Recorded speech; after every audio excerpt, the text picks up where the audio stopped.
So when I install, I like to give it a slight bend. So typically what I'll do, flip it over on the third square, just kind of slightly bend it. That way you have a little bend there. And then for here, for the corners, I usually go 3 squares over. We'll cut that right now. And typically I'll go overlap. So I go as far as basically where the mesh ends here.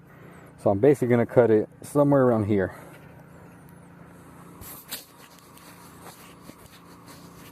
So once we have that cut out, we're basically gonna clip.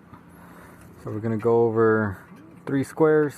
Now I like to go on the second one. So we'll go in there, clamp it on, push the washer in, and then we'll bend up and bend down.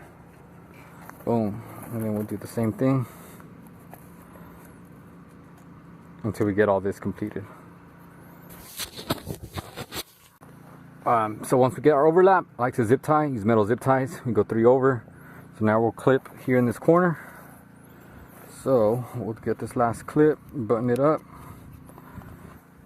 So second hole, go in. This will save your fingers from doing this up and down. And then the next one, so here at the corner, we're gonna go 4 cuts.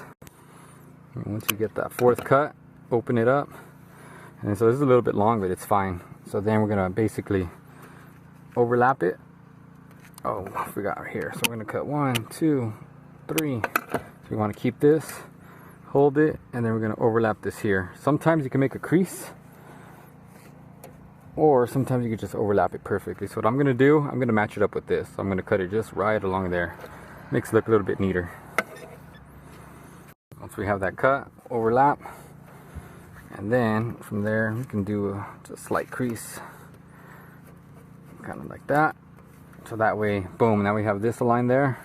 And then we'll get our metal zip ties. So we'll get 2 on this one.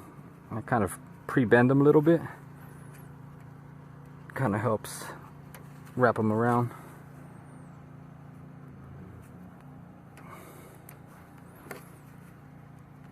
Next one. I typically do 2 zip ties, especially with metal. You should be fine with that. Grab this one, pull it. So there's a tension gun, but you don't really need it. As long as you got that, pull it tight, you should be good.